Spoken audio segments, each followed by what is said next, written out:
5 simple tips. Ito lang ang aking ginawa mga bro, mga sis, para mag-lose ako ng fat at mag-gain ng muscle. Number 1 tips mga bro, mga sis, iwasan lang natin ang mga fast food, processed food, at mga junk food. Mga bread, sugar, at pinalitan natin to ng mga more protein na pagkain katulad ng egg, chicken, beef, fruits, vegetable, at less carbohydrate.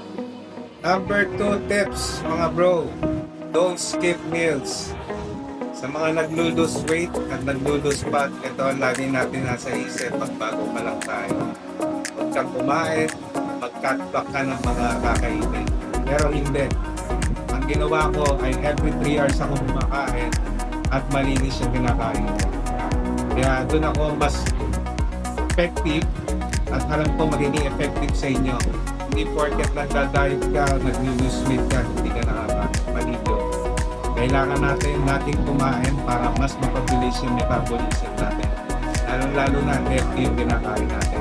Number 3 tips mga bro, stay hydrated. Marami nagsasabi, ako man ay napaniwala rin, huwag kang uminom ng tubig para hindi ka tumaba. Pero mali yun. Ang pag-inom pala ng tubig ng 3 to 4 liters per day ay nagpapabilis ng iyong metabolism.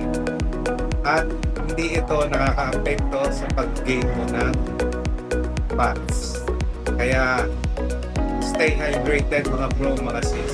Tip number 4 mga bro, mga sis, sleep. Oras naman tayo magpahinga na mahaba, ipahinga na lang natin kaysa magpuyat tayo. Kasi ang pagpupuyat ay natetempt tayong kumain at kumain at kumain at kumain. Lalo na pag nanonood tayo ng Netflix, ito ay hindi nakakatulong para mag-lose ng fats at mag-lose ng weight sa atin. Kaya kung may oras man tayo, ipahinga na lang natin isa magpuyat tayo. Number 5 tips. Ito bro, mga sis, ang pinaka-importante. At ito talaga yung nakatulong sa akin para mag-lose fat at mag-lose weight at mag-gain ng muscle. I move more at mag-lift ng weight sa gym. Ito lang yung talagang naging effective sa akin.